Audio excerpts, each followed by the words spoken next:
కాదు. కాబట్టి జాగ్రత్తగా కొంత చరిత్ర, బైబిల్ హిస్టరీ అంటారు.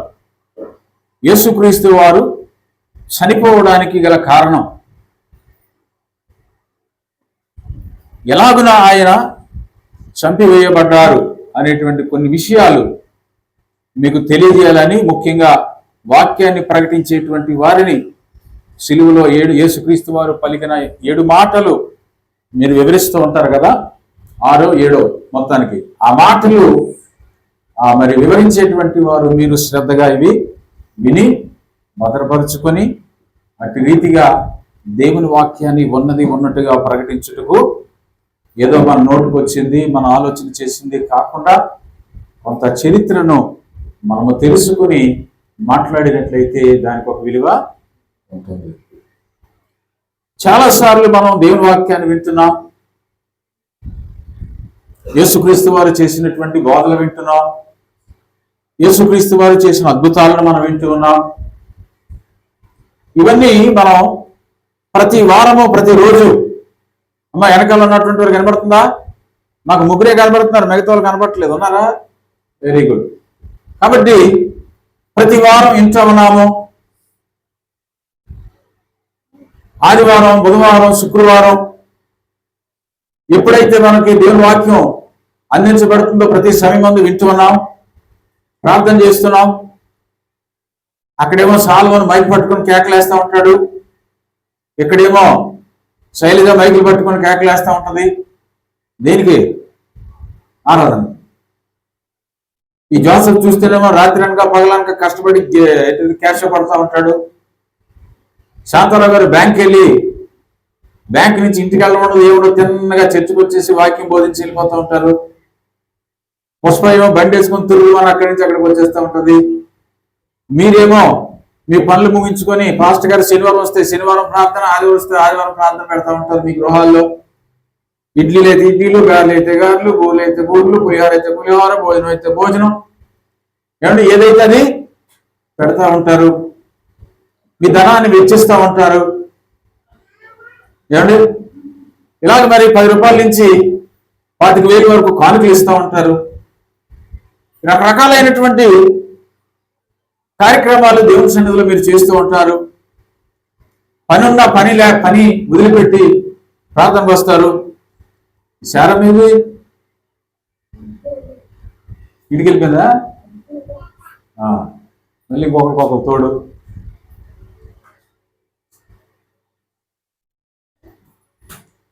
ఇవన్నీ చేస్తూ ఉంటాం కదండి, ఇవన్నీ కూడా చేస్తాం.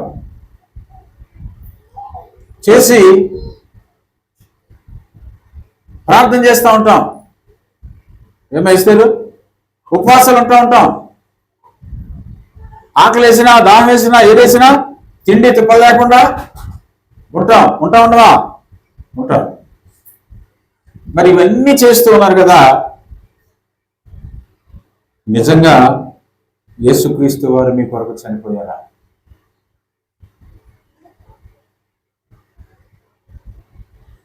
నిజంగా ఆయన మీకు ఎప్పుడైనా కనిపించారా? లేకపోతే ఇదంతా ఉత్తు గ్యాసేనా? కొంతమంది అనుకుంటా ఉంటారు, ఎలిజబెత్ ఏమనుకుంటారు? కొన్నిసార్లు మీకు అనుమానం రావచ్చు, అసలు ఈ యేసుదేవుడు నా మాటలు వింటున్నారా? పుష్ప, యేసుదేవుడు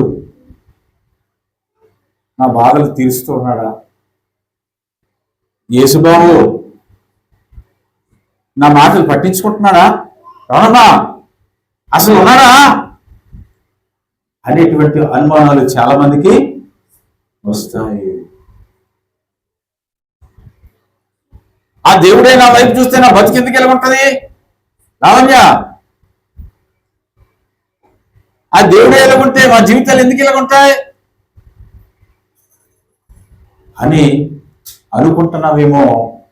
ఈ రోజున అవన్నీ నివృత్తి చేయడానికి, అవన్నీ తెలియజేయడానికి ఈరోజు నేను ఇక్కడ నిలబడి ఉన్నా. ఏదో ప్రతి సంవత్సరం వచ్చి 7 మాటలు చెప్పేసి ఒక్కొక్కరికి ఒక మాట చెప్పేసి ఆ ఊ ఈ ఏ ఐ ఓ అనేసి బండిరా వరకు చదివేసి ఏమండి వెళ్ళిపోతున్నారు. కానీ నిజంగా నీ జీవితంలో నీవు అనుభవిస్తున్నావా? ఒక మాట మనం మాట్లాడుతున్నప్పుడు అది క్రీస్తు నోట వెంబడి వచ్చినటువంటి మాటగా ఉండాలి. దేవునికి స్తోత్రం కలుగునుగా. అదొకటి. 2000 సంవత్సరాల క్రితం ఆయన ఏమయ్యారు తెలుసా నీకు? చనిపోయినట్టు. చూసారా సింపుల్గా? మీరు అడగండి. ఇవాళ ఇక్కడ వాక్యం ప్రకటించే వాళ్ళు ప్రతి ఒక్కరిని కూడా మీరు అడగండి. క్వశ్చన్లు వేయండి.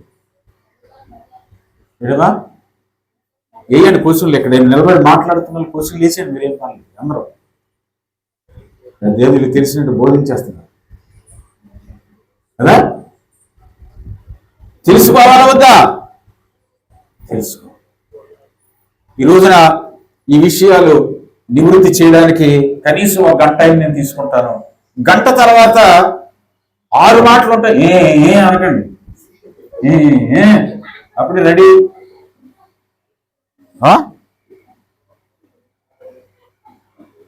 చిన్నప్పుడు సినిమా చూసేవాడిని నేను.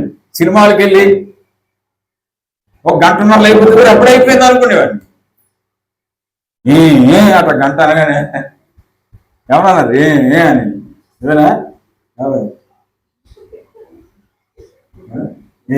అట్లా చూడమ్మా మళ్ళీ మళ్ళీ ఇప్పుడు అదే కూర్చొని అసుకు పట్టమనండి, సెల్ ఫోన్లు పెట్టి ఆడమనండి. రాత్రి 1 గంట అయినా అమ్మ బాబోయ్ అప్పుడు అన్నారు. అప్పుడు ఏమంటారు? దేవుడు వస్తావా ఎక్కడికి? గేమ్లోకి. రేణు వస్తావా ఎక్కడికి? గేమ్లోకి. పుష్ప వస్తావా ఎక్కడికి? వీళ్ళందరికీ లేడు రావడం తెలుసా?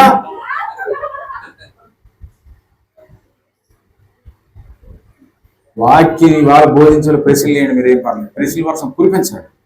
దేవునికి స్తోత్రం కలుగునుగా. అప్పుడు ఏం చేస్తారంటే గట్టిగా తయారవుతారు. అవుతారా? వేస్తే ఇలాంటి వాటిలో ముందే ఉంటుంది. జాగ్రత్త. అసలే టీచర్ అమ్మ ఒకటే ఏదమ్మా ఇంకా రాలేదు. వీళ్ళ కోసం వెయిటింగ్. అందుకే ఎప్పుడు కూడా బాప్సం తీసుకొని ఇంటికి వెళ్ళకూడదు. ఇక్కడే బట్టలు మార్చుకొని ఇక్కడే. మరి పాపం ఈ ఆడపిల్లలందరూ చెరువులకి వెళ్తే చెరువులకి, సముద్రానికి వెళ్తే సముద్రానికి, అక్కడే పాపం ఆ చుట్టూ దుప్పటి పట్టుకుంటారు, బట్టలు మార్చుకుంటారు. ఇక్కడే ఉండాలి. బాప్తిసం తీసుకున్న తర్వాత దేవుని వాక్యంలో మనం గడపాలి. సరే, దేవుని వాక్యాన్ని మనం చూసుకొని ఇప్పుడు చెప్పబడినటువంటి మాట ఒక్కసారి చదివి సహాయం చేయండి. మిమ్మల్ని సిద్ధపరచుటకు ఈ మాటలు మీకు తెలియజేస్తున్నాను. దయచేసి ప్రతి ఒక్కరూ కూడా సిద్ధపాటు కలిగి నుండి.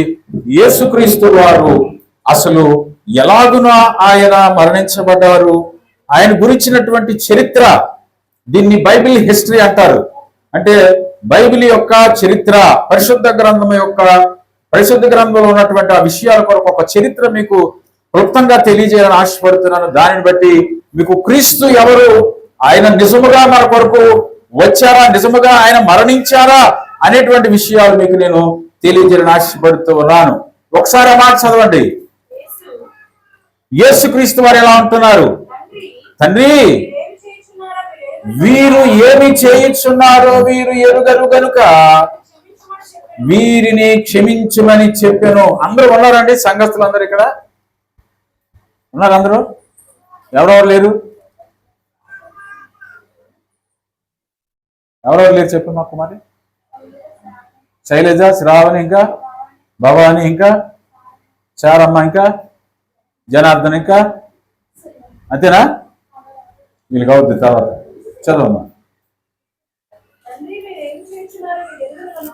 తండ్రి, వీరేమి చేయుచున్నారో వీరు ఎరుగరు కనుక వీరిని క్షమించుమని చెప్పాను. అయిపోయిందా? అన్నీ వచ్చాయా? కూర్చోండి.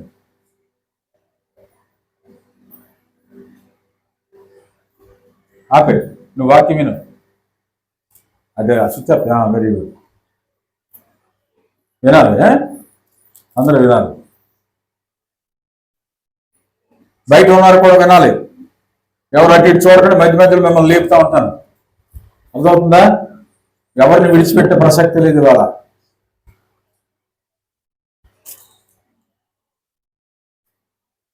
యేసుక్రీస్తు వారు నిజముగా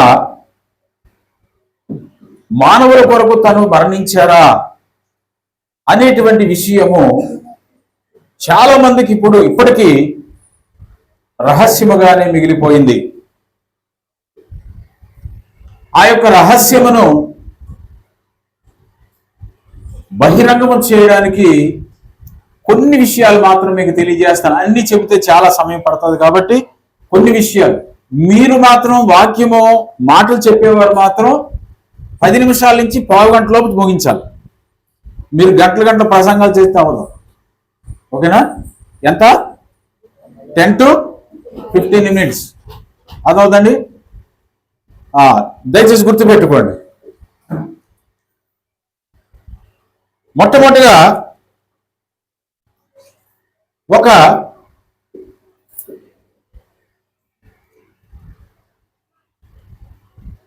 పరలోకము నుంచి దేవుడు మనుషుల యొక్క పాపముల నుంచి, అపరాధముల నుంచి మళ్ళీ మీ అమ్మగారు తిరిగిడు అటు తిరిగి అయిపోతుంది. మనుషుల యొక్క పాపముల నుంచి రక్షించుటకు దేవుడే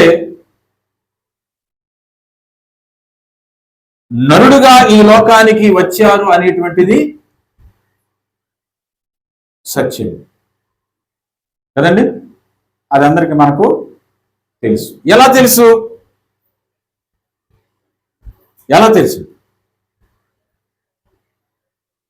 వెరీ గుడ్. బైబిల్ గ్రంథములో నుంచి మనకు తెలుసు. నీ బైబిల్ పైకెత్తమ్మా ఒకసారి, పైకి చూపించు. అది ఏ రంగులో ఉందండి? అది ఏ రంగులో ఉంది? సాల్మన్ ఎప్పుడు ఉంది బైబిల్? జాగ్రత్త అమ్మా, వైరు వీరికి వెళ్ళి ఏడు బైబిల్ ఇటు ఎత్తి అటు చూస్తున్నాను నేను ఆలోచిస్తాను. జాగ్రత్త అమ్మ, వైరు చూడండి. బైబిల్ అందరూ చూసారా? బయట ఉన్నారు, బైబిల్ చూసారా? పుష్ప బైబిల్ ఎత్తింది ఇక్కడ, చూసారా?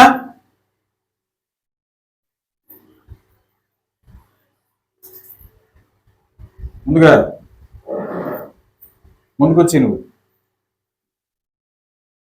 బాప్తిసం తీసుకున్న ముందుకు వచ్చాను. సగం మెసేజ్ అయిపోయింది అప్పుడే.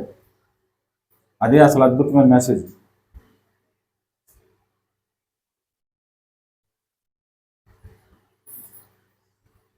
ముందు బాప్తిసం తీసుకున్న వాళ్ళు ఎవరు మీరేం చెప్పలేదండి. వాళ్ళకి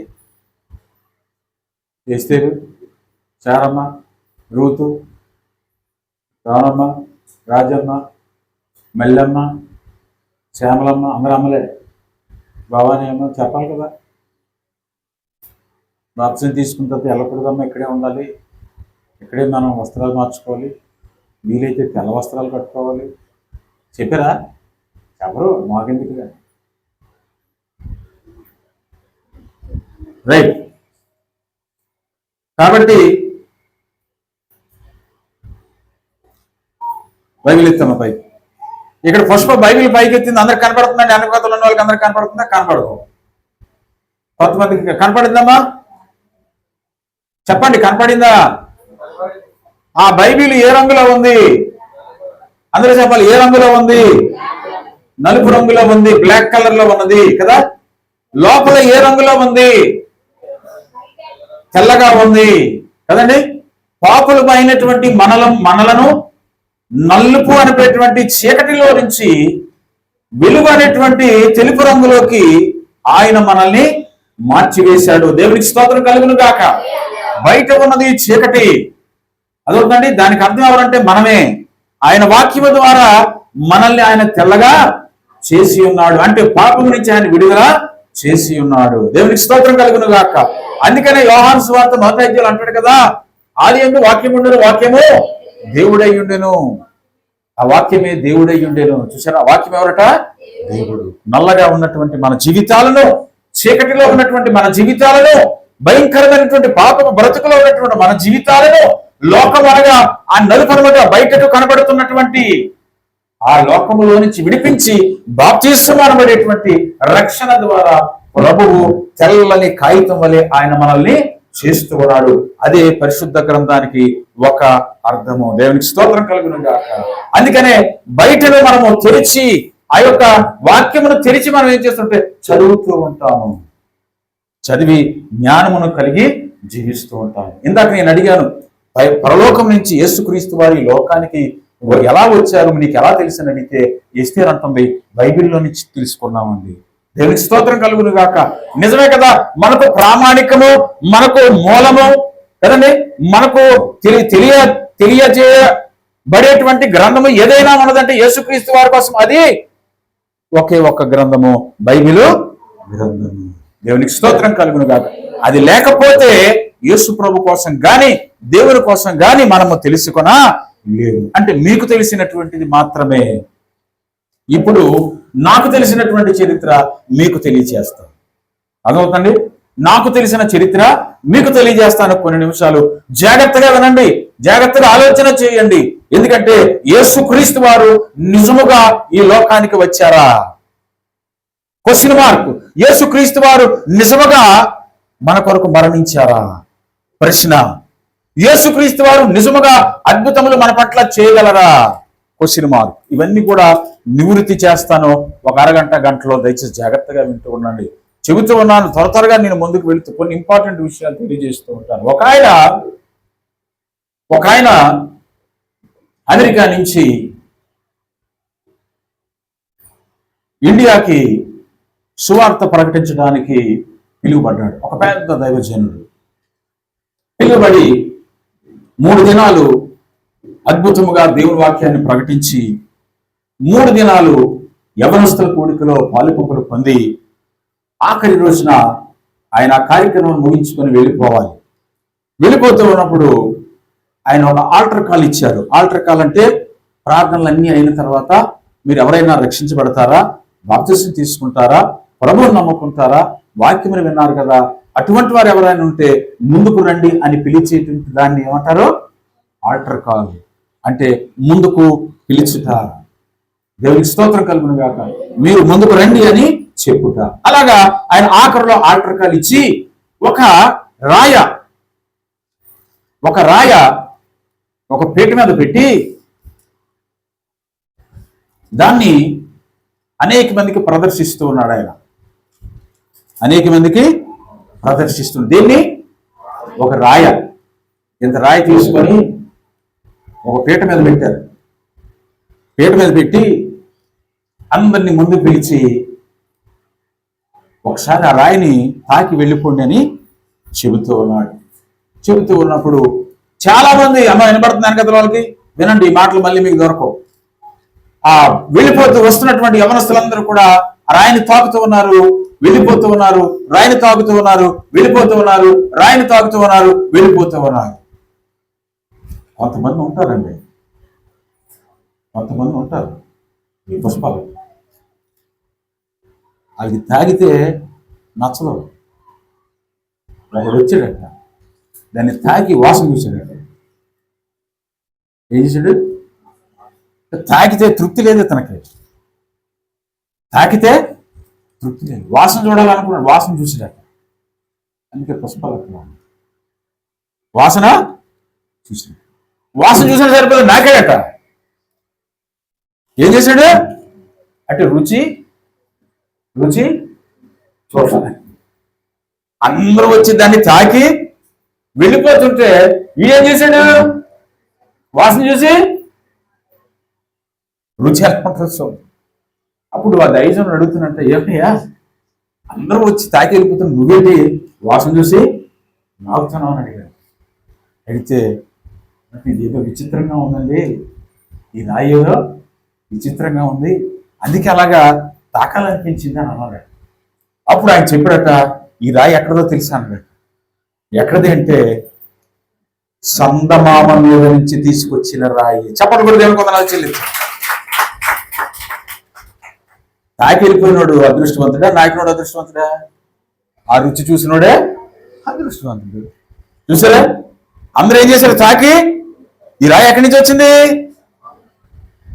చంద్రమండలం మీద నుంచి వచ్చిన రాయి ఎవడైనా తాకిడంటాడు? ఎవడు అదృష్టవంతుడే కదా, ఎందుకంటే మనం అక్కడికి వెళ్ళలేదు. అప్పుడు ఆ యవనస్తుని పిలిచి దగ్గరికి పిలిచి, ఏమైనా నీకు ఎందుకు అంత కుతూహలంగా ఉందంటే, అవునండి ఇది చంద్రమండలం నుంచి తెచ్చిన రాయి కదా, తాకితే ఏం సరిపోద్దని దాన్ని వాసన చూశాను. స్తోత్రం కలుగునుగా. అంటే అక్కడ రాయి ఎటువంటి వాసన వస్తుందో చూసారు. ఆయన ఎవరు అంటే మొట్టమొదట చంద్రమండలం మీద ఆ స్పీకర్ ఎవరంటే చంద్రమండలం మీద జీప్ నడిపాడట. ఆయన ఏమి నడిపాడు? జీప్ నడిపాడట చంద్రమండలం మీద మొట్టమొదటిసారిగా. అతను అమెరికా శాస్త్రవేత్త. అందుకని ఆయన దాని గురించి చెప్పడానికి వచ్చాడు. అన్న తర్వాత ఆయన చాలా అదృష్టవంతులంటే మీరు అసలు చంద్రమండలం మీదకి వెళ్ళి జీపుడు నాటడం ఏంటి అని ఈ యవనస్తుడు కూడా ఆయనతో మాట్లాడడం జరిగిన తర్వాత ఆయన అన్నాడట, అయ్యా నేను చంద్రమండలం మీదకి వెళ్ళాను కదా, జీపు నడిపాను, నా పేరు అందరికీ గుర్తుంది. అసలు చంద్రమండలం మీదకి మొట్టమొదట మన భారతదేశం వెళ్ళిన వ్యక్తి ఎవరు? ఎవరు చెప్పవు? తెలుసు కదా అందరికీ, మనకి తెలుసు. అతను అన్నాడు, చూసారా మొట్టమొదట మీ దేశం నుంచి ఆకాశం మీదకి చంద్రమండలం మీదకి వెళ్ళినటువంటి నీల్ ఆర్మ్స్ట్రాంగ్ గారు మొట్టమొదటి వెళ్ళారు కదా, వెళ్ళారు లేదా? ఆ తర్వాత ఎంతమంది వెళ్ళారు? పేర్లు గుర్తున్నాయా? గుర్తులేదు. పేర్లు గుర్తులేదు. ఇలాగే చాలా మంది ఎక్కడికి వెళ్ళారు? చంద్రమండలం మీదకి వెళ్ళి వచ్చారు. కానీ నీకు విషయం చెప్పనా, అక్కడి నుంచి ఆకాశ మండలం మీద నుంచి వచ్చినటువంటి వాడు ఒకే ఒక్కడు. ఆయన తిరిగి మరలా అక్కడి నుంచి మరలా తిరిగి వచ్చిన వాడు ఎవడు కూడా లేడు. అక్కడికి వెళ్ళినటువంటి వాడు కూడా ఎవడు? గమనించారా మీరు? చంద్రమండలం మీదకి చాలా మంది వెళ్తున్నారు, వస్తున్నారు. కానీ ఆకాశ మండలం మీద నుంచి, దేవుని యొక్క పరిశుద్ధ స్థలం నుంచి ఎవరైనా వచ్చారంటే ఎవరు రాలేదు. ఒకే ఒక ఆయన వచ్చాడు. ఆయనే ప్రభు అయిన యేసు క్రీస్తు. దేవునికి స్తోత్రం కలుగుతుంది అని ఆయన వెళ్ళిపోయాడు. నిజమే కదా, నిజమే కదా. అక్కడి నుంచి వచ్చినటువంటి వారు ఎవరైనా ఉన్నారండి? ఏ దేవుడైనా ఉన్నాడా? ఏ నరుడైనా ఉన్నాడా? ఎవరు లేరు. ఆయన తప్ప ఎవరు కూడా.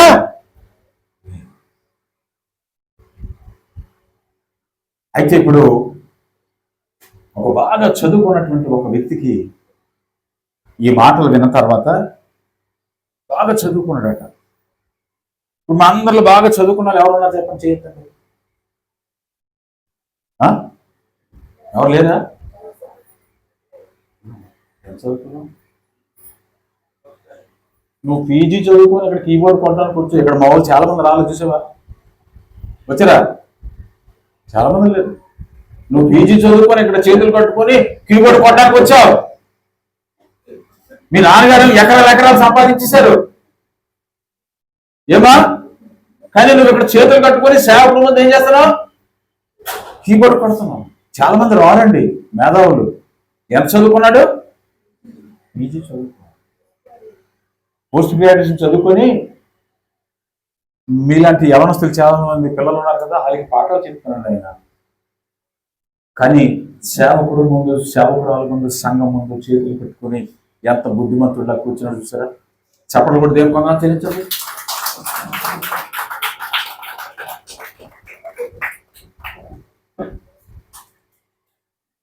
అటువంటి వ్యక్తి అనుకున్నాడట, ఇదేంటిది చూడండి, తొక్కిసారు ఎవరా?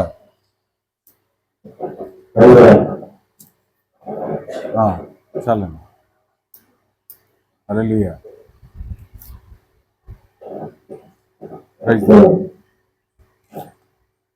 వింటున్నారు కదా మా అందరి జాగ్రత్త వినండి. ఒక చదువుకున్నటువంటి వ్యక్తి ఏమనుకున్నాడంటే,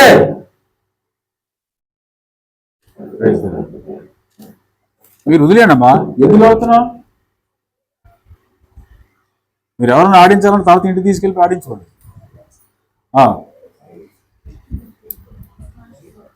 వైట్ మార్చి వెనకతలలో కూడా వినపడాలి కదా. ప్రైజ్లా హల్లెలూయా.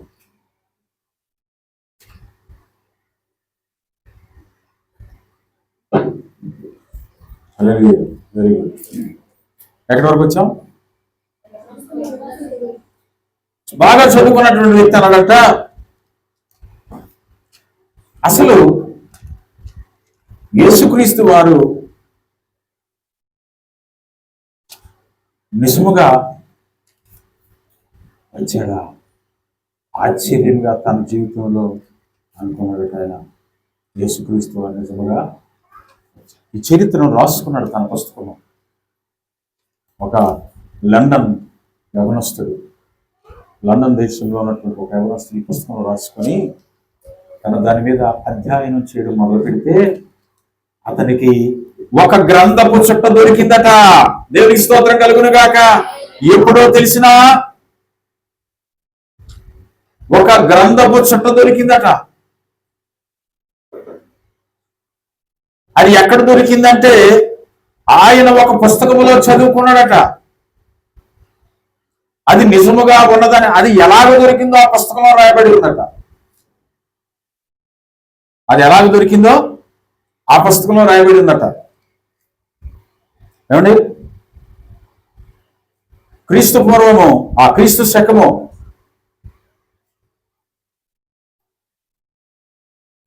38లో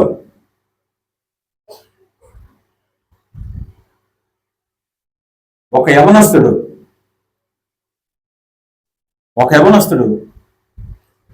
గొర్రెలు కాచుకుంటూ ఆ యెరూషలేము చుట్టుపక్కల ప్రాంతాలు తిరుగుతూ ఉంటే ఒక గొర్రె తప్పడిపోయిందట. లావణ్య, ఒక గొర్రె ఏమైంది? తప్పడిపోయిందా? కప్పడిపోయిందా? కప్పడిపోయింది అంటున్నా. ఒక గొర్రె ఏమైంది? తప్పడిపోయింది. తప్పడిపోవడం అంటే తప్పిపోయింది. Very good. తప్పిపోతే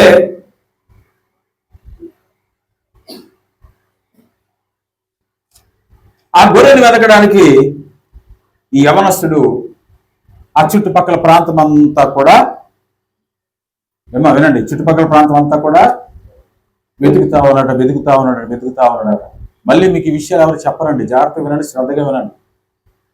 అలాగా తిరుగుతూ ఉంటే ఆ తుప్పల్లో, ఆ కొండల్లో ఎక్కడ కనిపించట్లేదట. రాళ్ళు విసురుతూ ఉన్నాడట. ఏం విసురుతున్నాడు? రాళ్ళు. అలా రాళ్ళు విసురుతూ ఉంటే ఒక రాయ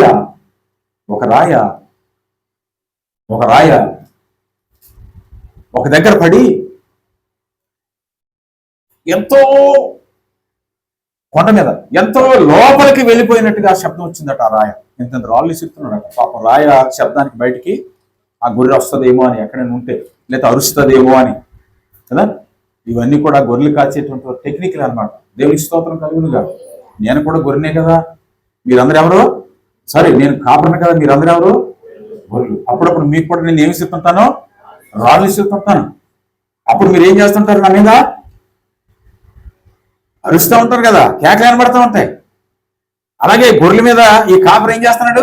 రాళ్ళు విసురుతా ఉంటే ఒక రాయ లోతుగా పడి దడేలవని సౌండ్ వచ్చిందట. చాలా లోపలికి పడి, అరే ఇదేంటిది, రాయి విసిరితే ఎంతసేపు పడి సౌండ్ వచ్చింది, ఇక్కడ ఏదో ఉందని చెప్పి, నయమి విన్నామా, ఎక్కడ ఏదో ఉందని చెప్పి అక్కడికి వెళ్ళడం మొదలు పెట్టాడట. అక్కడికి వెళుతూ ఉంటే ఆ లోపలట భయంకరమైనటువంటి, అద్భుతమైనటువంటి సన్నివేశాలు చూపించాడట. దేవునికి స్తోత్రం కలుగునుగా. ఏమిటి ఆ సన్నివేశాలంటే,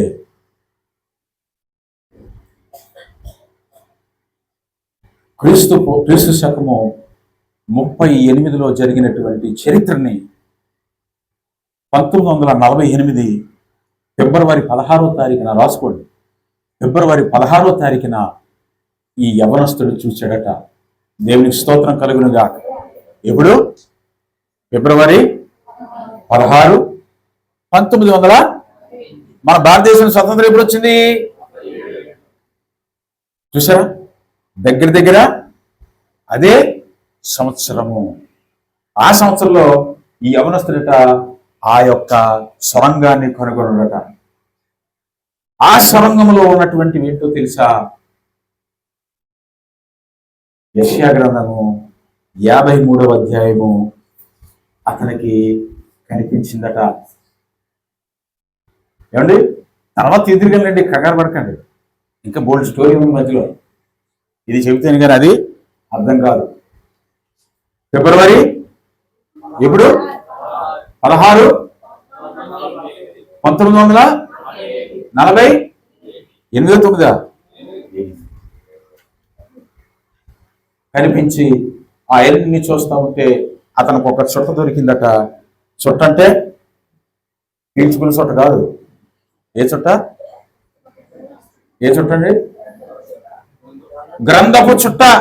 147 అడుగుల ఎత్తు ఉన్నటువంటి ఒక గ్రంథపు చుట్ట ఆయనకి కనిపించిందట. దేవునికి స్తోత్రం కలుగును గాక. ఆ గ్రంథపు చుట్టతో పాటు ఆనాడు ఇశ్రాయేలు దగ్గర నుంచి శిష్యులు, యేసుక్రీస్తు వారందరూ కూడా కొన్ని వస్తువులను వారు అనుభవించి విడిచిపెట్టినటువంటి అన్ని కూడా ఆ యొక్క లోయలో ఇతను కనుగొన్నాడట. దేవునికి స్తోత్రం కలుగును గాక. కనుగొని అనేక మందికి వాటిని తెలియచేద్దామని అందులో అతనికి ఈ గ్రంథపు చుట్టూ ఎలాగొచ్చిందో చెప్తాను చూడండి. అందులో ఒక 2 పెద్ద కూజాలు లాంటివి దొరికేటండి అతనికి. ఏంటమ్మా? కూజాలు. ఆ కూజాలు 2 కూడా ఎలాగో ఒకలాగా మోసుకొని పైకి వచ్చి తీసుకొచ్చి అతను గొర్రెలు కాపరు కదా, డబ్బులు వస్తాయని చెప్పి ఎవరికో అమ్మేసుకున్నాడట. ఈ 2 కూజాలు అమ్మేసుకుంటే కొంత డబ్బు ఇచ్చారు. అయిపోయిన తర్వాత చాలా దూరం ప్రాంతం నుంచి, చాలా దూరం నుంచి ప్రయాణం చేస్తూ చేస్తూ చేస్తూ చేస్తూ చేస్తూ ఒక ఆయన ఆ షాప్ దగ్గరికి వచ్చేటట్టుంది. ఆ షాప్ దగ్గరికి వచ్చి అనుకోకుండా ఆ వస్తువులు 2 పూజలు కుండీలు ఆ 2 కూడా చూశాడట. చూసి జరిగిన చరిత్ర అండి చూసి ఆయన అనుకున్నాడు, ఇవి చాలా బాగున్నాయి, వీటిని మేము తీసుకుంటే బాగుంటుంది. కొద్దిగా సరుకు దూరం కూర్చోండి. ఆ పిల్ల పాపం అటు ఇటు కదులుతుంది. నువ్వు కూర్చోవాలి ప్లీజ్, దూరం కూర్చోండి. అందరూ దూరం కూర్చున్నాను. ఆమె కాల్ చాపుకొని దూరం కూర్చోండి. ఖాళీ ఉంది కదా. We have so much place here. ముందు జరగండి, చదువుకోండి. మీరు కూడా ఎందుకంటే తిరిగి కూర్చున్నారు, చదువుకోవాలి. శైలజ ముందు కూర్చొని బాప్సం తీసుకున్నాం, ఇద్దరు ముందు కూర్చొని. Very good. చాలా మంది ముందు కూడా ఖాళీ ఇచ్చేయాలి. ఇప్పుడు ఫ్రీగా ఉందా? నువ్వు కూడా కూర్చో. ఇప్పుడు అమ్మాయిలు కూర్చుందా? జరగట్టు. నువ్వే అతుక్కొని కూర్చోపోతే అమ్మదేటి మనకి. అది కొంచెం జరుగు. నువ్వు కూడా ఆడించుకో. రైట్. ఎక్కడి వరకు వచ్చాము? ఈ యొక్క కుండీలు ఏంటవి? ఆ కూజాలు అంటే పెద్దవన్నమాట, ఇంత ఉన్నాయి. వాటిని చూసాడట ఇతను. ఒక ఆయన దూరం నుంచి వస్తే అమ్మేసి వెళ్ళిపోయాడు ఈ పిల్లాడు. దూరం నుంచి వస్తున్నటువంటి ఒక ఆయన చూసాడట, ఇవేంటివి చాలా బాగున్నాయి, వీటిని కొనుక్కుంటే బాగుంటుంది అనుకున్నాను. సరే, మొత్తానికి చాలా వేల ఇచ్చి ఆ షాప్ దగ్గర వాటిని కొనుక్కున్నాడట. అందులో ఏమున్నాయో చూద్దామని చెప్పి దాన్ని ఓపెన్ చేసి, ఎందుకంటే చాలా కాలం అయిపోయింది కదా, దాన్ని కొడితేనే కానీ ఆ మూత రాలేదు. అందులో ఇతనికి దొరికింది ఏంటో తెలుసా? ఆ యొక్క పెద్ద గ్రంథపు, చాలా పెద్ద కూజాట అండి, చాలా పెద్ద దాంట్లో ఉందట. ఇది ఏది? ఈ యొక్క గ్రంథపు, యెషయా గ్రంథపు చట్టం. దేవునికి స్తోత్రం కలుగుతారు. ఎందుకంటే యేసుక్రీస్తు వారు చదివారు, శిష్యులు చదివారు, వారందరూ కూడా వాటిని చూశారు. అవన్నీ కనుమరుగైపోయాయి. ఎందుకంటే శిష్యులు పారిపోయారు కదా. యేసుక్రీస్తు వారిని చంపిన తర్వాత శిష్యులందరూ ఏమైపోయారు? పారిపోయారు. ఎవరు అక్కడ లేరు. అవన్నీ కూడా కనుమరుగైపోయాయి. ఆ తర్వాత ఈ విషయాలు వారు కనుగొన్నారు. ఎప్పుడు? 1916. దేవునికి స్తోత్రం కలుగునుగా. కనుగొని ఆ యెషయా గ్రంథాన్నట వాళ్ళు చాలా జాగ్రత్తగా అతను తీసుకెళ్ళిన తర్వాత అతను చరిత్ర తెలిసినటువంటి వాడట. పూర్వీకులు మాట్లాడుకున్నారట ఆ గ్రంథాల కోసం. ఆ గ్రంథాన్ని చూసి దాన్ని ఏం చేశాడంటే, ఈ రోజుకి కూడా ఆ గ్రంథపు చుట్టూ ఈ రోజుకి కూడా మీరు కూడా ఆన్ ది స్పాట్ మీరు చూడవచ్చు. ఆన్ ది స్పాట్ ఇప్పుడే మీరు చూడొచ్చు దాన్ని. ఎలాగో తెలుసా? జెరూసలేము మ్యూజియం అని మీ గూగుల్లో సెర్చ్ చేస్తే, యూట్యూబ్లో కొడితే మీకు అక్కడ ఒక యెరూషలేములో ఉన్నటువంటి మ్యూజియం కనబడుతుంది. అందులో ఆ మ్యూజియంలో ఈ యొక్క గ్రంథపు చుట్టను వేలాడదీశారు. చప్పట్లు కొడి దేవుని వందనాలు చెల్లించండి. ఏ గ్రంథము? ఏ గ్రంథమమ్మా? యెషయా గ్రంథం. యెషయా గ్రంథం. ఈ గ్రంథము కాదు ఇది. అది వారు రాసుకున్నటువంటి భాషలో ఉన్నటువంటి ఆ గ్రంథము ఈ రోజుకి కూడా మ్యూజియం. అనగా అర్థం ఏంటో తెలుసా? మ్యూజియం అంటే పూర్వకాలం ఉన్నటువంటి వస్తువులు, మనకు కనబడినటువంటి వస్తువులన్నీ కూడా భూమిలోంచి సేకరించి వాటిని దాచేటువంటి దాన్నే మ్యూజియం అంటారు. ఏ ఊరికి ఆ ఊరి మ్యూజియం ఉంటది. ఏ పట్టణానికి ఆ పట్టణం యొక్క చరిత్ర కలిగినటువంటి ఒక మ్యూజియం ఉంటది. మన విశాఖపట్నంలో కూడా వాల్తేరు మ్యూజియం, విశాఖపట్నం మ్యూజియం అని ఉంటుంది. అక్కడ ఇక్కడ జీవించినటువంటి పూర్వీకులు వాడినటువంటి వస్తువులన్నీ అక్కడ ఉంటాయి. అరకు వెళ్తే అరకులో ఆ కొండ ప్రాంతంలో ఉన్నటువంటి వారు గిరిజనుల యొక్క పూర్వకాలం వాడినటువంటి వస్తువులన్నీ కూడా అక్కడ ఉంటాయి. దాన్ని మ్యూజియం అంటారు. అలాగే యెరూషలేములో కూడా ఒక మ్యూజియం ఉంది, జెరూసలేం మ్యూజియం. అందులో కొన్ని వేల సంవత్సరాల క్రితము యెషయా ఎప్పుడు ఈ గ్రంథాన్ని రాశాడో తెలుసా? క్రీస్తు పూర్వము 8వ శతాబ్దం, అనగా 750 సంవత్సరాలు, క్రీస్తు పూర్వం 750 సంవత్సరాల క్రితము రాసినటువంటి గ్రంథపు చుట్ట ఈ రోజుకి కూడా యెరూషలేములో ఉన్నటువంటి ఆ మ్యూజియంలో దాచబడి ఉన్నది. యవనస్తులందరింటికి వెళ్ళిన తర్వాత యెరూషలేం మ్యూజియం అని కొట్టండి. అది ఎలా ఉంటుందో తెలుసా? ఒక పువ్వు ఆకారంలో ఉంటది. పైన ఒక పెద్ద హోల్ ఉంటది. దానికి ఒక గొప్ప చరిత్ర ఉన్నది. ఆ యొక్క మ్యూజియంలో ఉన్నటువంటి ఆ గ్రంథపు చుట్ట పాడైపోకుండా ఉండడానికి, ఏమండి, కాలిపోకుండా ఉండడానికి, ఎండ వేడికి ఆ యొక్క గ్రంథపు చుట్ట, చర్మంతో చేయబడిన చుట్ట, నయం వింటున్నావా, అది విరిగిపోకుండా ఉండడానికి ఒక ప్రత్యేకమైనటువంటి స్థలమును ఏర్పాటు చేసి దాన్ని కట్టారండి. ఈ రోజుకు కూడా ఆ గ్రంథపు చుట్ట ఉన్నది. దేవునికి స్తోత్రం కలుగును గాక. యేసు ప్రభువు వారు వచ్చి ఈ యొక్క మరణమును రుచి చూస్తారని 700 సంవత్సరాల క్రితమే ప్రకటించారు లేదా? ప్రకటించారు. ఇవాళ ఇక్కడ మీటింగ్ ఉందని ఎప్పటి నుంచి చెప్తుందండి శైలజ? ఎప్పటి నుంచి చెప్పింది చెప్పండి. డేవిడ్ ఎప్పటి నుంచి చెప్పాడు? ఒక వారం 2 వారాల నుంచి చెప్తానా లేదా? ఆఫ్టర్ ఆల్ ఈ సేవకుడు వచ్చి ఇక్కడ మీటింగ్ పెడుతున్నాడని వారం రోజులు 2 వారాల క్రితమే ప్రకటించాడు. అవునా కదా? చెప్పడరా? ప్రకటించాడు. ఉదాహరణకి మీ ఊరికి సీఎం వస్తున్నాడు అనుకోండి. ఎవరు? సీఎం. ఎప్పుడు తెలియజేస్తారు మీకు? మీకు ఎప్పుడు తెలిసిపోద్ది? ఎప్పుడు తెలిసిపోద్దమ్మా? ప్రోగ్రామ్ అనేది గవర్నమెంట్ వారు 1 రోజుల ముందే ప్రకటన చేస్తారు. సీఎం వస్తున్నాడంటే, ఎందుకంటే ఇవన్నీ చెకింగ్ చేస్తారు. ఏమండి, బాంబులు ఉన్నాయా లేవా, బాంబు స్క్వాడ్ వస్తారు కదా. ఎక్కడన్నా ఏమన్నా మిగిలిపోయి కుక్కలు కూడా వస్తాయి చెక్ చేయడానికి. పోలీసులు పహారా కాస్తా ఉంటారు. చూసారా? నేను వస్తున్నానంటే వారం రోజుల ముందు చెప్పాడు, చిన్నాను కాబట్టి. ఏమండి, సీఎం గారు వస్తున్నారంటే 1 రోజుల ముందు చెప్తారు. పిఎం గారు వస్తున్నారంటే 3-4 నెలల ముందే చెప్పండరా చెబుతారు. మరి దేవుడు సృష్టికర్త, సృష్టించిన వాడు, నిన్ను నన్ను భూమిని సృష్టించిన వాడు వస్తున్నాడంటే ఆ యొక్క ప్రవక్త ప్రవచించాడు. ఎప్పుడో తెలుసా? 750 సంవత్సరాల ముందే ప్రకటించాడు. చెప్పలు దేవబంధనాలు చెల్లించండి. ఎంత అద్భుతం అండి! ఎంత అద్భుతమో కదా! ఎంత అద్భుతమో కదా!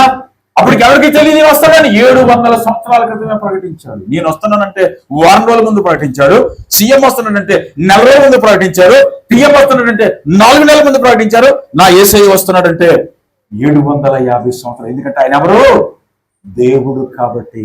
దేవునికి స్తోత్రం కలుగునుగా.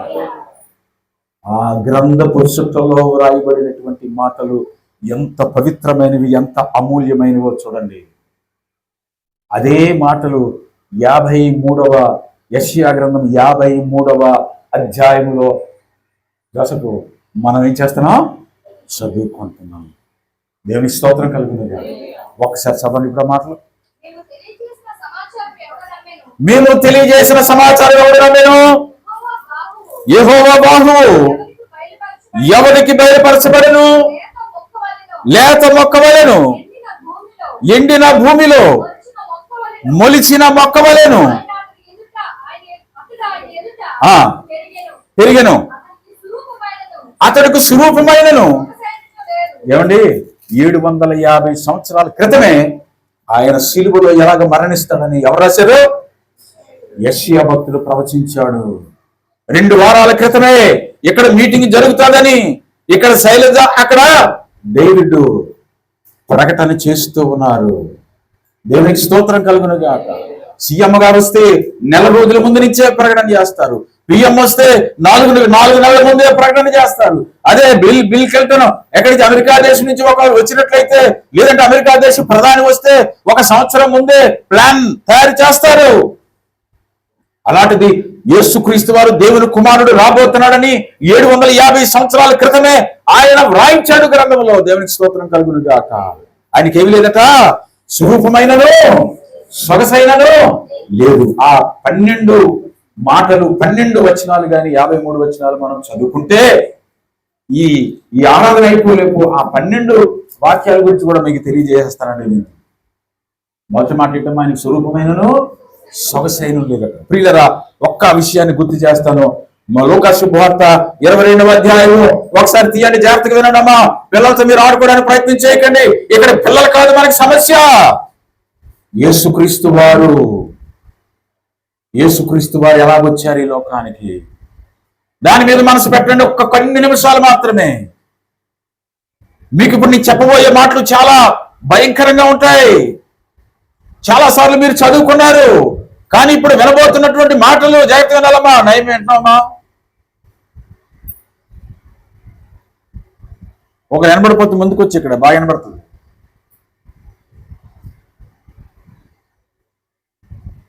ఆయనకి ఏం లేదట, స్వరూపమైనను సొగసైన లేదు. ఇంకేం లేదు. ఒకరు తీసి పెట్టుకోండి. ఒకరు లోకాసు వార్త 22వ అధ్యాయం తీయండి. టక్టగా చదవాలి. చదవమా. స్వరూపమైన సొగసైన లేదు. మనం అతను చూసి అపేక్షించినట్లుగా లేదు. అతడు తృణీకరింపబడ్డాడు, మనుషుల వల్ల విసర్జించబడ్డాడు. చూడండి ఇక్కడ ఏం జరిగిందంటే, ఈయన శిలువకు ముందు పస్కా పండుగ దినమును ఆచరించి శిష్యులందరినీ పిలిచి అక్కడ ఒక చరిత్ర ఉంది, అదంతా చెప్పేస్తారు. మీరు ఒక ఇంటికి వెళ్ళి రొట్టెను ద్రాక్షారసమును సిద్ధపరచండి, నేను అక్కడికి వచ్చి మీతో కలిసి ఈ రొట్టెను ద్రాక్షారసము నేను తీసుకుంటాను. మరలా ఎందుకంటే నేను శ్రమలోకి వెళ్ళబోతున్నాను, నన్ను ఈ మనుషులు చంపేస్తారు, దేవుడు ఈ మనుషులకు నన్ను అప్పగించబోతున్నాడు, ఒకసారి నా దేవుడితో నేను మాట్లాడుకోవాలి, కాబట్టి మీరు అక్కడ ఈ యొక్క ప్రభు బలను సిద్ధపరచండి అని చెప్పి శిష్యులకి చెప్పిన తర్వాత 22వ అధ్యాయం ఇదంతా స్టోరీ. మీరు ఇప్పుడు చదవద్దు, నేను చదవని మాట మాత్రం చదవడానికి సమయం లేదు కాబట్టి. అయితే అలాగున అక్కడికి వెళ్ళి వారు ఆహారం తీసుకొని ఆ యొక్క ద్రాక్షారసం తాగిన తర్వాత యేసు ప్రభువు మాట్లాడుతుంది. ఏమంటారు తెలుసా? ఇదిగో మీలో ఒకడు నన్ను ఏం చేయబోతున్నాడు? అప్పగించబోతున్నాడు. చరమంటున్నావా? మీరు ఎవరు? నన్ను ఒకడు యెషయా గ్రంథంలో ఒక మాట ఉంది కదా, నన్ను మీరు ఏం చేశారు? తృణీకరించారు. అంటే ఆయనను తృణీకరించేవారు అక్కడ అనేక మంది ఉన్నారు. యేసుక్రీస్తు వారు శిష్యులతో ఉన్నప్పుడు ఈ యెషయా గ్రంథము 53వ అధ్యాయం రాసినప్పటికీ ఉన్నటువంటి ఆ సంవత్సరాలు ఎన్ని సంవత్సరాలండి? 750 సంవత్సరాల చరిత్ర యేసు ప్రభు వారు జీవించినటువంటి లార్డ్ సప్పర్ అనగా ప్రభు బలలో కనిపిస్తూ ఉన్నది. ఆయన అంటున్నాడు, ఇదిగో మీలో ఒకడు నన్ను ఏం చేయబోతున్నాడు? అప్పగించబోతూ ఉన్నాడు. వెంటనే అక్కడ ఒక స్టోరీ జరుగుతుంది. ఎవడు ఆయన నరికేస్తాను, చంపేస్తాను. పేతురు గారు వీళ్ళందరూ కూడా మరి సీరియస్ అవ్వడంతో జరుగుతుంది. అయిపోయిన తర్వాత మీరందరూ నెమ్మదిగా ఉండండి, ఇది దేవుని చిత్తము, తండ్రి తాను చేయనది నా ద్వారా ఆయన చేయబోతున్నాడు అని చెప్పి వాళ్ళని నెమ్మలించి అక్కడి నుంచి ఏం చేస్తారంటే ఆయనకి ఇష్టమైనటువంటి శిష్యులు ముగ్గురు తీసుకొని ఒలీవలమైనటువంటి కొండ మీదకి వెళ్ళి అక్కడ ప్రార్థన చేయడానికి యేసుక్రీస్తు వారు వెళ్తారు. దేవునికి స్తోత్రం కలుగును గాక. ఎక్కడికి వెళ్ళారండి? ఒలీవల కొండ మీదకి ప్రార్థన చేయడానికి వెళ్తారు. దేవునికి స్తోత్రం కలుగును గాక. ప్రార్థన చేయడానికి ఉందా? అక్కడ మాట ఉందా? ఒకసారి చదివిన మాట. ఆయన బయలుదేరి వాడికి చెప్పిన ఒలీవ కొండకు వెళ్ళగా శిష్యులు ఆయన వెంట వెళ్ళి ఆ చోట చేరి ఆయన వారితో చాలా మంది చూశారు. ఎక్కడికి వెళ్ళారు? ఎక్కడికి వెళ్ళారు? ఒలీవల కొండకి వెళ్ళారు. అక్కడికి వెళ్ళి ప్రార్థన చేస్తూ ఉన్నారు. అప్పటికి వింటారమ్మా నయమి, అప్పటికి అతనికి బీపీ బాగా పెరిగిపోయింది. ఏం పెరిగిపోయింది? బీపీ. ఎందుకో తెలుసా? దేవుని సన్నిధిలో ఏడుస్తూ ఉన్నాడు, కన్నీరు కారుస్తూ ఉన్నాడు, ఆహారం లేదు, ఉపవాసంతో ఉన్నాడు. ఆయన బీపీ పెరిగిపోయింది, బ్లడ్ ప్రెషర్ బాగా పెరిగిపోయి అక్కడ ఒక మాట రాయబడి ఉంది చూడండి. ఆయన రక్తము, ఆయన ఏంటిది? చెమట, వేదన పడి ఏడుస్తూ కన్నీరు కారుస్తూ, వింటారమ్మా? విన్నారా? వేదన పడుతూ కన్నీరు కారుస్తూ ప్రార్థన చేయగా ఆయన చెమట నేల పడుచున్న ఎలా మారిపోయిందట? ఇక్కడ బీపీ ఎంతమందికి ఉందో నాకు తెలియదు. ఒకవేళ నీకు బీపీ ఎక్కువైతే ఏమవుతుందో తెలుసా? నీ చెమట రక్తం రూపంలో శరీరం వచ్చి బయటకు వచ్చేస్తుంది. అందుకనే బీపీ ఎక్కువ అవ్వకుండా జాగ్రత్తగా చూసుకోవాలి మనం. చాలా మంది నెగ్లెక్ట్ చేస్తుంటారు బీపీ. ఈయనకి ఎందుకంటే ఈయనకి ఏం లేదు, ఈయనకి ఇంకా ఉపవాసం ఉన్నాడు, కన్నీరు కారుస్తున్నాడు. అక్కడ నన్ను అడుగుతున్నా, అయ్యా నీ చిత్తం అయితే నన్ను తప్పిస్తావా అని అంటూ ఉన్నాడు పాపం యేసుక్రీస్తు వారు.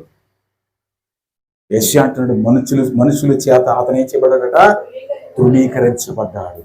అతనికి స్వరూపమైనను సొగసైనను ఏమవుతుందో తెలుసా? బీపీ బాగా పెరిగిపోయి ఈ శరీరంలో నుంచి ఆ చెమట రక్తముగా బయటికి వస్తూ ఉన్నది. ఎప్పుడైనా రక్తము బయటికి, బీపీ పెరిగిన వారికి రక్తం బయటికి వచ్చిందనుకోండి, శరీరం అంతా ఎలాగుంటుందో తెలుసా? పల్చబడిపోయి వాళ్ళతో మాట్లాడితే కోపం వచ్చేస్తుంది, వారిని ముట్టుకుంటే కోపం వస్తుంది, ఒళ్ళంతా మండిపోతా ఉంటది, ముఖమంతా ఆయన ముఖం ఇలాగ వాచిపోయింది, శరీరం అంతా వాపుగా వచ్చేసింది. ప్రియులారా, ఆయన అక్కడ కోపడ్డాడు. శిష్యులు నిద్రపోతుంటే, ఏమయ్యా నేను ప్రార్థన చేస్తున్నాను కదా, కాసేపు మెలుగుండి ప్రార్థన చేయలేరని కోపడ్డాడు.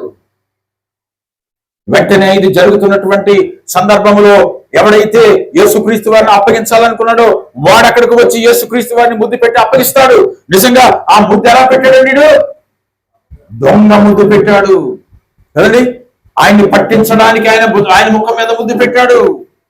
ఏమిటి? శరీరంలోంచి రక్తము కారుతూ ఉంటే, బీపీ 200కి దాటిపోతూ ఉంటే అతన్ని ముద్దు పెట్టుకుంటే అతనికి ఎంత కోపమో వస్తుంది. అయినప్పటికీ కూడా యేసయ్య తను తాను తగ్గించుకొని మనుషుల కొరకు తన ప్రాణం ఇచ్చుటకు తన శరీరమును అప్పగించుకున్నాడని 750 సంవత్సరాల క్రితము యెషయా భక్తుడు ప్రవచిస్తూ ఉన్నాడు. అక్కడ జరిగినటువంటి సత్యము, వాస్తవము. నేటికి యెరూషలేము మందిరములో ఈ యొక్క గ్రంథము అక్కడ వేలాడదీయబడి ఉన్నది. మీ దగ్గర కానీ 12,000 కానీ ఉంటే యెరూషలేముకు తీసుకెళ్తాను రండి నాతో పాటు. 12,000 అక్కడ ఆ యొక్క దేవాలయం, ఆ మ్యూజియంలో ఆ యొక్క గ్రంథము, ఆనాటి గ్రంథము రాయబడి ఉంటుంది. దేవునికి స్తోత్రం. కాదు కట్టుకథలు కాదండి ఇవి కట్టుకథలు కాదు, జరిగినటువంటి సత్యము. ప్రియులరా, అలాగున ఆయన పట్టుకొని ఆయన మీద ఒక వస్త్రం వేశారట. ఏ వస్త్రమో తెలుసా? ఆయనకున్న వస్త్రాలు పీకేసి ఒక రాజు వేసుకునేటువంటి ఒక కోట్ లాగా ఉంటుందన్నమాట. కోట్ వేసినటువంటి దానికట లోపల నుంచి బయటికి కొన్ని రాళ్ళు, మెరిచేటువంటి రాళ్ళు ఉంటాయట ఆ కోటికి. దాంతో పాటు దాన్ని కొడతారట. ఆ రాళ్ళట ఆ కోట్ వేసేసరికి ఆయన మీద గుచ్చుకుంటూ, ఎందుకంటే అప్పటికే శరీరం నుంచి ఏమొస్తుంది? రక్తం వస్తూ ఉంటే ఆ కోటు మీద ఆ రాళ్ళు గుచ్చుకుంటుంటే పిడిగుద్దులు గుద్దుతూ ఉన్నారట శరీరం మీద. ఏ గుర్తున్నారు? ఆయన సిలువలో రక్తము కార్చాడంటే అంత భయంకరమైనటువంటి చిత్రహింస అనుభవించాడంటే ఎవరి కొరకు తెలుసా? నీ కొరకు, నా కొరకు. ఆ తర్వాత శతాధిపతి దగ్గర తీసుకొచ్చి అక్కడ ఆయన్ని అక్కడ తీర్పు జరిగిన తర్వాత అక్కడి నుంచి మరలా ఒకరి దగ్గర తీసుకెళ్ళి ఇంకోటి దగ్గర తీసుకెళ్ళి 39 దెబ్బలు కొరడా దెబ్బలు కొట్టండి అని చెప్పారట. చెప్పినప్పుడు అక్కడికి వెళ్ళి ఒక కొయ్య ఉంటుంది చూసారా, ఇంత కొయ్య ఉంటుందంట. యేసుక్రీస్తు వారేమో 9 అడుగులు ఎత్తుంటే ఆ కొయ్య చిన్న కొయ్య అండి, ఇంత ఉంటది. ఒక ఏమంటారు చికెన్ మటన్ కొడతారు చూసారా, అలాంటిది చిన్నది 1 అడుగున్నర ఎత్తు ఉంటుందట. ఈయన 8 అడుగులు ఎత్తు, 7 అడుగులా 9 అడుగులు ఎత్తుంటాడు పెద్దోడే. ఏమంటే ఇశ్రాయేలీలు కదా, చాలా ఎత్తైన వారు. కాళ్ళు చరిత్రది, ఇవన్నీ బైబిల్లో రాయబడు చరిత్ర.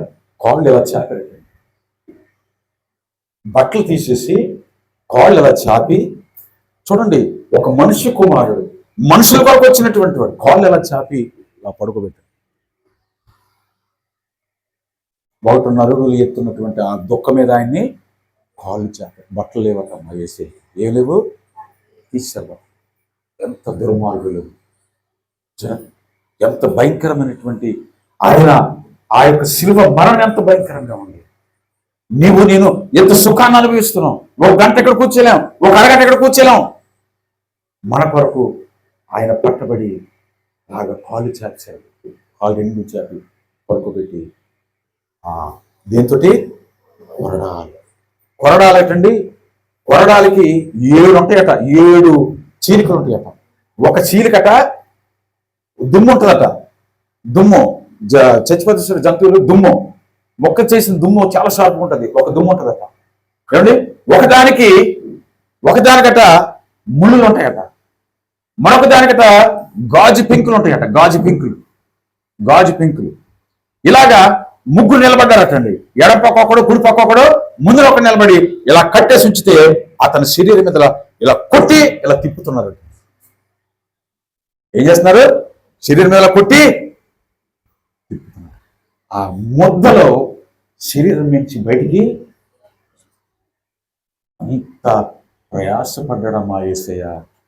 ఈ రోజు మనం గొప్పగా చెప్పుకుంటున్నాం, ఈరోజు సంతోషంగా ఆనందిస్తున్నాం. కానీ మన కొరకు ఆయన పడినటువంటి శ్రమ చాలా భయంకరమైనది. 39 అయిపోగానే అక్కడ ఉన్న కమాండర్ ఆగండి, 40 దెబ్బలు కొట్టడానికి వీల్లేదు. ఎందుకు కొట్టకూడదు 40 దెబ్బ? ఎందుకు కొట్టకూడదు తెలీదా? ఎందుకు కొట్టకూడదు అంటే ఇశ్రాయేలీలు 40 సంవత్సరాలు, మన ఇశ్రాయేలు 40 సంవత్సరాలు అరణ్యము గుండా వచ్చారు కాబట్టి దానితో పరిపూర్ణమైపోద్ది. కాబట్టి ఈ యేసుకి 40 దెబ్బ కొట్టకూడదు, 39 దెబ్బలు మాత్రమే కొట్టాలని అక్కడ ఆఫ్ చేశారు. ఎంత భయంకరమైనటువంటి వ్యక్తి. అలాగే కొట్టి తీసుకెళ్తూ ఉంటే ఇంకా చాలా విషయాలు ఉన్నాయి, అవన్నీ నేను తర్వాత మాట్లాడతాను. తీసుకెళ్తుంటే ఒక చెట్టు కనిపించిందట వారికి. ఏం కనిపించింది? ఒక చెట్టు. దాని నిండా పెద్ద ఇంత ముళ్ళులు ఉంటాయటండి. ఎంతెంత ముళ్ళు ఉంటాయి, ఎంతెంత ముళ్ళు. ఆ చెట్టును తీసుకొచ్చి అదట ఇలా వంచితే వంగదట. అది ఆ ముళ్ళున్న చెట్టు, అది ఇలా వంచితే వంగదట. దాని ఒక కొమ్మ నరికి దాన్ని ఏం చేశారు తెలుసా? ఇలా చుట్టి గట్టిగా పట్టుకొని ఆయన నెత్తి మీద వెంటనే అది ఏమవుతుందంటే పళ్ళని ఇలా ఊడిపోతుందట. ఇలా నెత్తి మీద పెడుతుంటే అదేమవుతుంది? అది వంగదు కదా, అదేమవుతుంది? ఊడిపోతా ఉంటే దాన్ని ఏం చేశారు తెలుసా? అలా చుట్టి ఒక చెక్క తీసుకుని అనుకుంటాడు. నెత్తి మీద ఏం చేశారు? కొట్టేసరికి ఆ ముళ్ళులు లోపల గుచ్చుకొని ఆ చుట్టూ అలాగా. ఇప్పుడు ఆ చుట్టబడినటువంటి కొమ్మ ఏం చేస్తూ ఉంటుందంటే అది విడిపోవాలని చూస్తూ ఉంటుంది.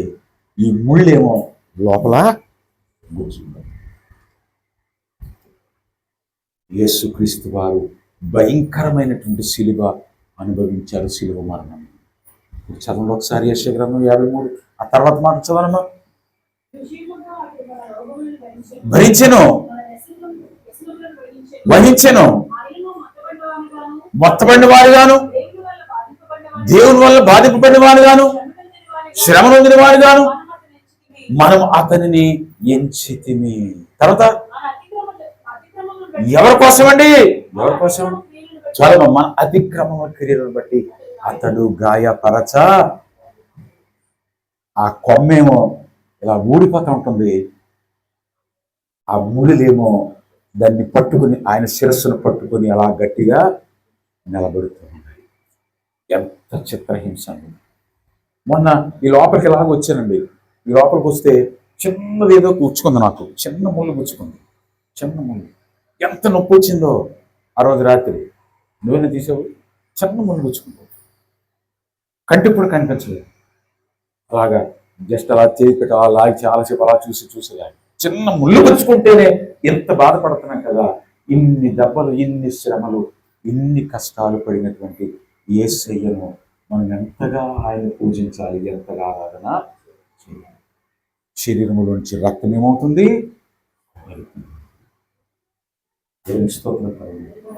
దయచేసి ఆయన చేసిన త్యాగము మనం జ్ఞాపకం చేసుకున్నాం. అందరూ లేచి నిలబడదాం. నెక్స్ట్ ఏ మాట? సెకండ్ మాటకి ప్రతి ఒక్కరు సిద్ధపడి ఉన్నది. లేచి నిలబడదాం. రెండో మాట ఏ మాట? మొదటి మాట ఏం చదువుకున్నాం?